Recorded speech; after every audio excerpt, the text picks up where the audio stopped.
There is a moment that happens in certain relationships that no one ever warns you about. A moment so quiet and so devastating that you almost miss it, where you are standing right in front of someone you have given everything to, and you suddenly realize with a cold, sick certainty settling into your bones that there is nobody home anymore. That whatever used to live behind those eyes when they looked at you has gone completely silent. And the worst part, the part that hollows you out from the inside, is that you have been the last one to know. You have been loving a ghost while they watched you do it and felt absolutely nothing at all.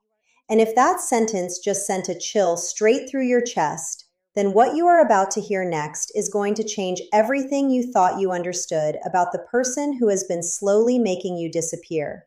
So before we go any further, you need to subscribe to this channel right now because what comes next is not just information-itis, a lifeline, and it is built specifically for people like you who have been living inside an emotional war so invisible that even you have started to doubt whether it is real. Subscribe now because your clarity starts here, and the truth you have been circling around for months or maybe years is about to finally have a name. There is something that happens to a narcissist when they have wrung every last drop of usefulness from a person they were never actually capable of loving. Something that happens beneath the surface long before it ever becomes visible to the naked eye. Something that shifts not in their behavior, but in the complete and total absence of something that used to at least flicker there. And understanding these three chilling signs is not just about identifying a narcissist. It is about understanding what it means to be standing in the wreckage of your own emotional investment, and finally giving yourself permission to see clearly what has been in front of you all along. Because the cruelest thing about this particular stage of being with a narcissist is that by the time you begin to notice it, you have already been conditioned to explain it away, to find reasons, to dig deeper into yourself for more patience, more understanding, more grace. And you have been doing that not because you are weak, but because you are someone who genuinely believed that love was supposed to work like that. That if you just showed up harder and cared more deeply, the warmth would come back. But what you did not know, what nobody ever sits you down and tells you, is that there was never real warmth to begin with. There was performance, there was strategy, there was the calculated mimicry of warmth designed to pull you in and keep you anchored. And now, even that performance has stopped because they no longer need it to control you because you are already there, already invested, already so deep inside the architecture of the relationship that they have decided the effort of pretending is no longer worth their time. The first chilling sign that a narcissist has no emotional response left is the disappearance of reactive empathy in moments that would break any ordinary human heart open. And you need to sit with this one for a moment because it does not announce itself loudly. It does not come with a dramatic scene or a confrontation. It comes in the quiet spaces, in the moments between moments, in the seconds after something vulnerable leaves your lips and hangs in the air between you. And what you notice, what your nervous system notices before your conscious mind can even process it, is the absence, the hollow pause where a response should be. The way their face does not move the way a face should move when someone they love is in pain. Think about the last time you tried to share something real with them, something that cost you something to say. Maybe it was a fear you had been carrying. Maybe it was grief about something you had lost. Maybe it was just a hard day that wore you down to the bone. And think about what happened in their face when you said it, not what they said in response, because narcissists are often linguistically fluent enough to produce the right words. But what happened in their eyes? What happened in the micro expressions that flash across a human face in the split second before the brain has time to construct a socially acceptable mask? Because here is what you would have seen if you had known to look. Nothing. A flatness. A brief flicker of something that looked more like mild inconvenience than concern. And then the pivot, the almost immediate redirection of the conversation back toward themselves or toward a criticism of you disguised as advice. And you felt it. You felt the coldness of it, even if you could not name it. You pulled back just slightly. You edited the next thing you were going to say. You made yourself smaller in that moment to protect a part of yourself that had already been hurt by their emptiness more times than you could count. This is what living with someone who has no emotional response left actually feels like from the inside. It feels like constantly adjusting your emotional volume, turning yourself down so that the silence that meets you does not echo so loudly. It feels like learning to grieve in secret because the person who is supposed to be your safe place has become the last person you can be honest with. It feels like performing okayness in your own home because showing your actual feelings is somehow always the wrong move. Too much, too sensitive, too dramatic. And here is the psychological truth underneath all of that. You have learned to regulate your own emotions in anticipation of their non-response. You have built an entire internal coping system around the fact that your partner cannot and will not meet you in your pain. And you did not build that system deliberately. You built it one small heartbreak at a time, one retracted confession at a time, one moment of reaching out and finding nothing at a time. Until now, you are so practiced at swallowing your feelings that you have almost forgotten what it felt like to let them out in front of someone who actually cared. And that forgetting is one of the most devastating things a narcissistic relationship does to a person. It does not just hurt you in the present tense, it rewires the way you relate to your own emotional experience so that your inner world starts to feel like a burden, even to yourself. And the truly haunting part of this first sign is how gradual it was. Because in the beginning, there were responses. There was at least the illusion of attunement. There were moments when they seemed to see you, and those moments were electric enough to sustain you through the longer stretches of coldness. And that is exactly how the cycle works. The intermittent reinforcement of warmth followed by withdrawal is what creates the addiction, what makes you keep going back to a well that has run dry.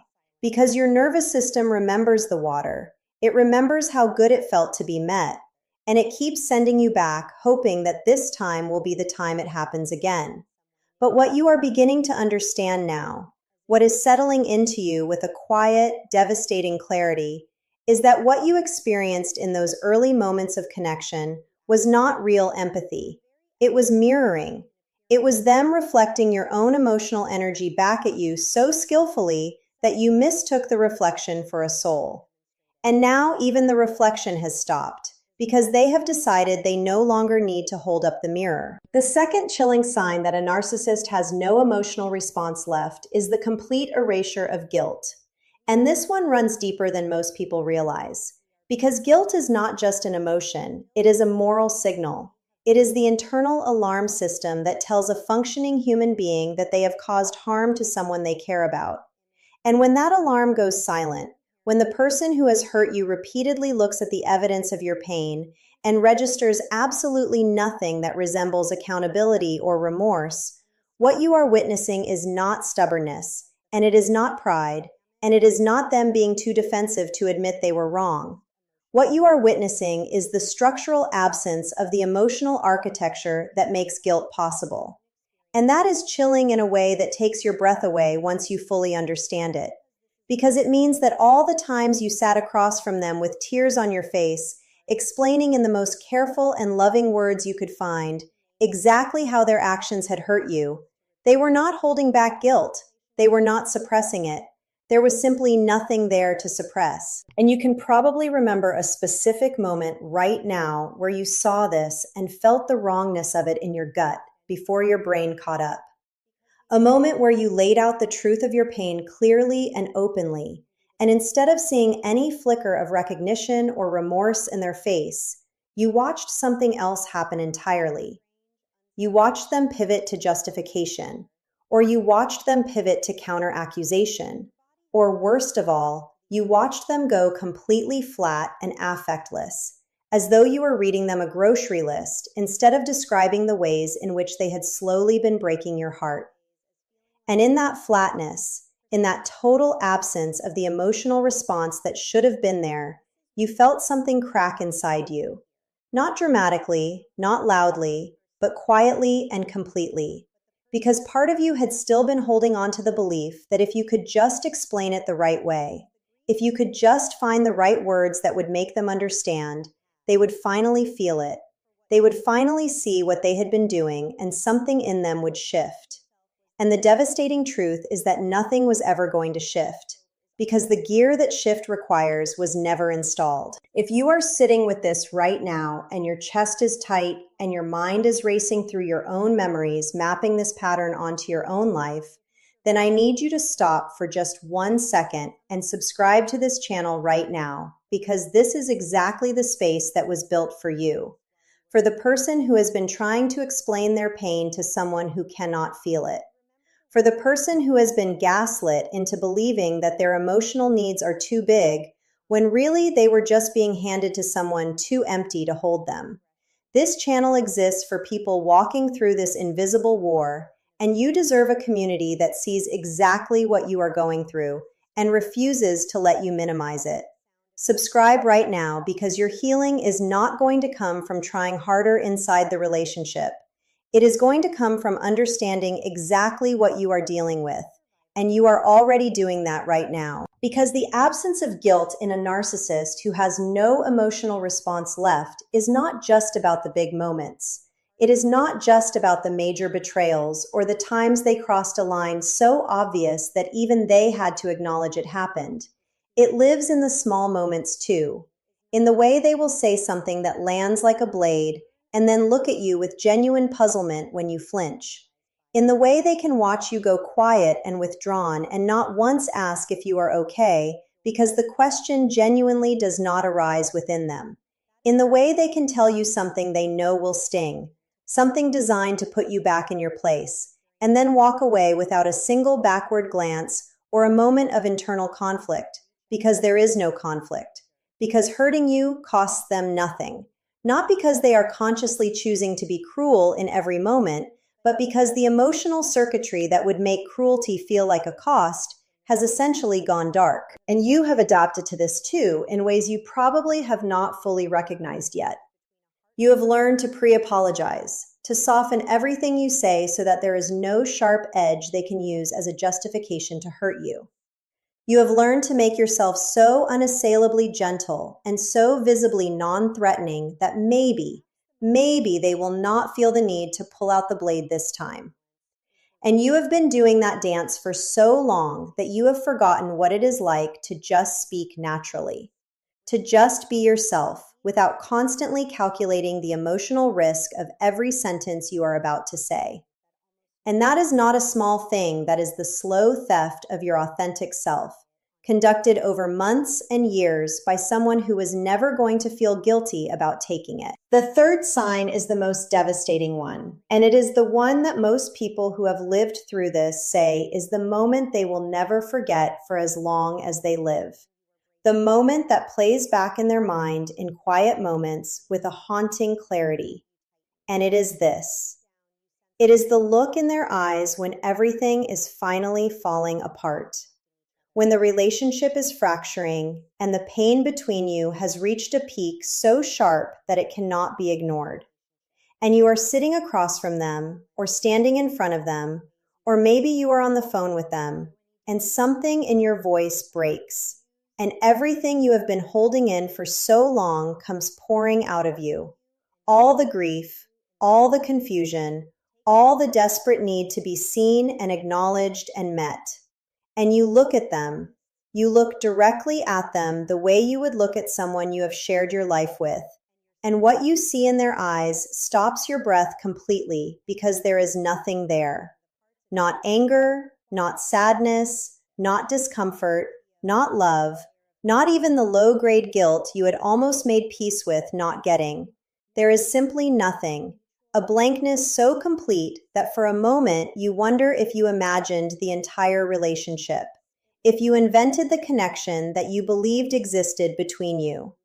And in that moment, you are not just losing them, you are losing your own grip on reality, because you are standing in the emotional rubble of something you gave everything to build, and the person who built it alongside you is looking at you from behind eyes that are as still and as empty as a frozen lake in February. This is the moment that breaks people open in the deepest possible way. Not because the relationship is ending. Endings are survivable. People survive endings every day.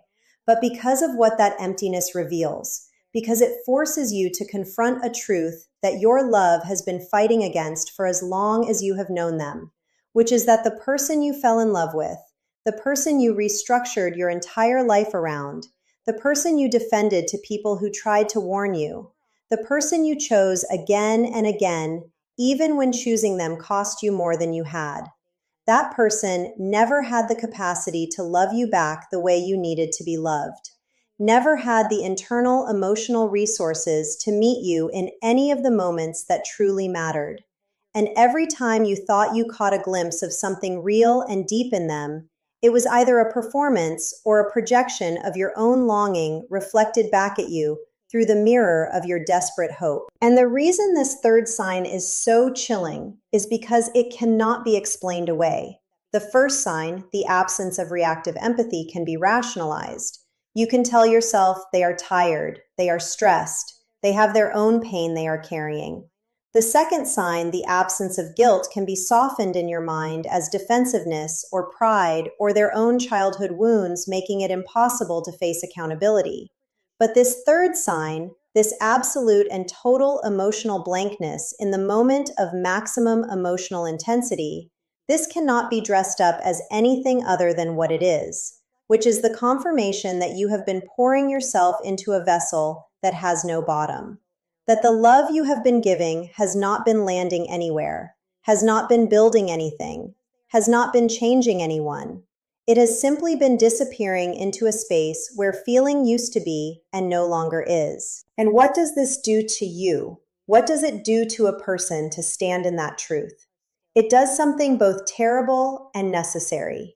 It breaks the spell. Not gently, not kindly, but completely. And that breaking, even though it is the most painful thing you may have ever experienced, is also the beginning of the most important journey of your life.